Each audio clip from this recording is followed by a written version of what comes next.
What's going on, you guys? Welcome back to the channel. So in today's video, we are going to be working on a single cab, and no, it's not the brown one. This one needs a whole lot of work before we even get to it. We're going to be working on the maroon one, the one we just lifted up 3 inches. If you guys remember, we lifted that one up a couple weeks ago, but for some reason the front end has a rake to it. Don't like it. I hate it. It bothers me so much I don't even drive the truck. So I needed to fix it ASAP. Obviously, it's the one I daily drive, and I was looking into an actual lift kit, buying a good lift kit, but the only one I came across was Rough Country. That seems to be the most affordable thing to me. Um, People like to bash on them because I guess the ride quality is not that great. Honestly, I've never owned a Rough Country lift kit, so we're gonna be the judge of that. And instead of buying a new, I came across one on OfferUp. It was at a better price, obviously, because it's used, and all the kit was missing was just a couple of washers and bolts, and stuff like that you can buy at a hardware store. So I decided to pull the trigger on it, and that's what we're gonna be installing here today. So um, it's already affordable as is, brand new, but I found it cheaper, and obviously it's used, like I said, but it don't bother me as long as it does what I needed to do. Not really going to be a how-to video because I know lately I've been doing a how to install lift spindles and all that stuff. So just more like tagging you guys along and showing you how I get it done. So other than that, let's get straight into it. All right, and there we got the Mamona. Take it apart again, and I'm not recording any of the process because you guys probably already seen enough of that. Pretty much the same process for removing and installing. So here, don't mind the mess. This is kind of like my garage, my work area, and I really don't have a garage, it's just a driveway. So bear with me. So I want to show you guys the different size spindles we got. Obviously, the top ones are the stock ones.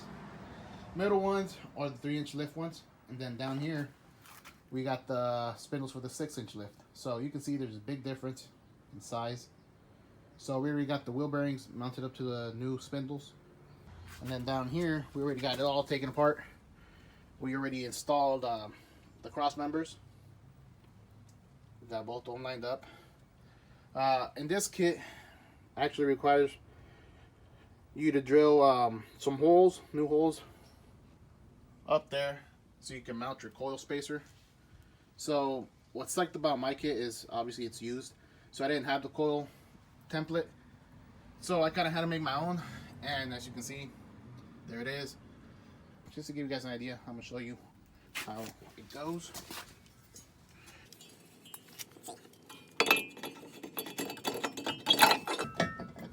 Something like that. Install your hardware, and then obviously your spring goes down there, and then your control arm. So that's pretty much how it goes. Nothing to it. It's pretty straightforward process. Alright, and this is where we're at with the suspension. We got the lower control arm in place with the spring. And believe it or not, I did it without the coil compressor. So, I mean, it's a mission, but it's doable if you know what you're doing. Don't mind the rotor. It kind of rained here in California, so rotor's going to be pretty rusty. It'll clean itself up, though. I know a lot of people are going to say, why didn't you clean it? Well, when you apply the brakes, it'll clean itself. So the only thing different from this kit to the 3-inch lift spindle we had, obviously this is a 6-inch lift kit. The spindles that we had before were just a 3-inch.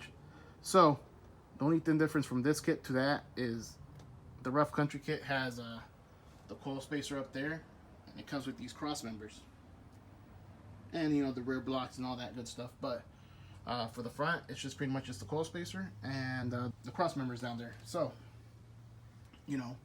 other than that, pretty much the same process.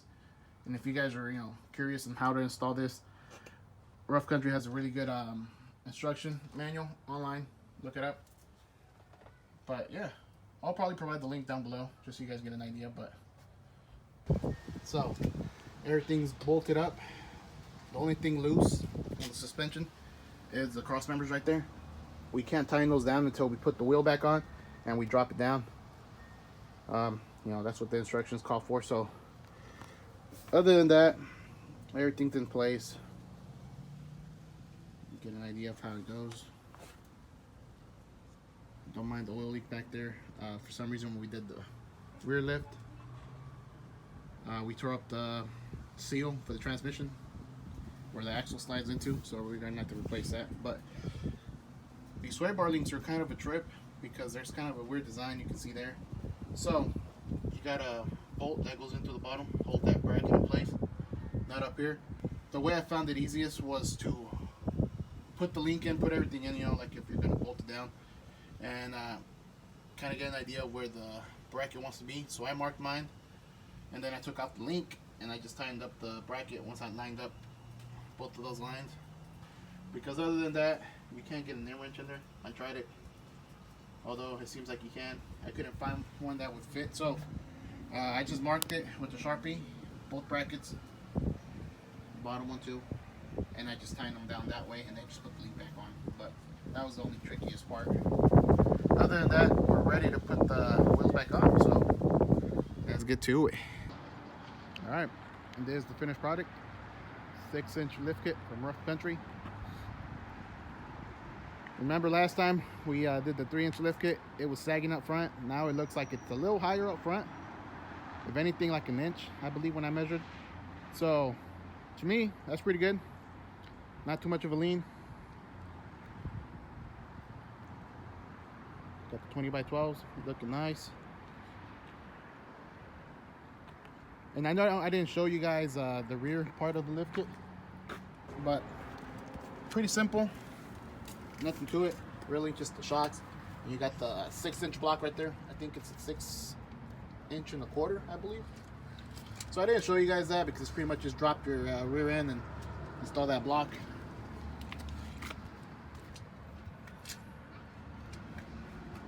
I got a set of U-bolts on the side, so you can lock in that block pretty good. But yeah, other than that, looking pretty good.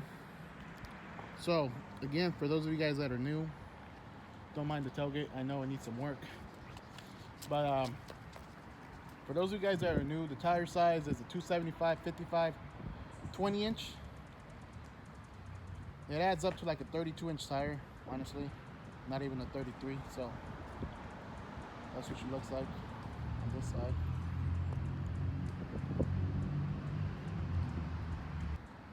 So honestly, it's not too bad of a ride. It is a little bit rough. It's not the best, but I mean, it kind of rides like a leveling kit, to be honest. But other than that, I mean, not bad.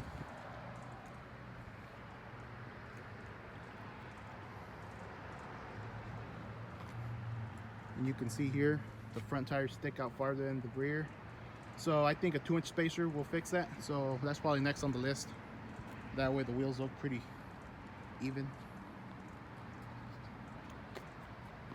You can see the wheel pokes out a little bit more in the front. But yeah, definitely a lot better than the 3-inch kit we had. There's a 6-inch, although, you know, it does look a lot better.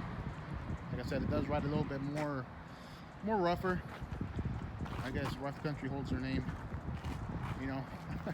But yeah, not bad, guys. I want to say if you start early in the morning, probably won't take you more than 6 hours to get the whole kit done. Pretty simple, straightforward project to do.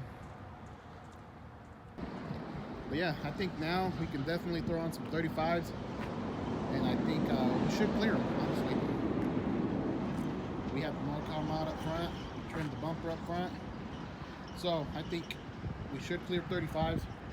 But at the same time, I think I want to go with the wider wheel, maybe some 14 wides, I don't know. So yeah, that's gonna be it, guys. Hopefully you guys enjoyed the video. I know it wasn't much of an install, but you know, just wanted to show you what we were up to. So with that being said, guys, don't forget to like, comment, share, and subscribe. Catch you guys on the next one. Peace.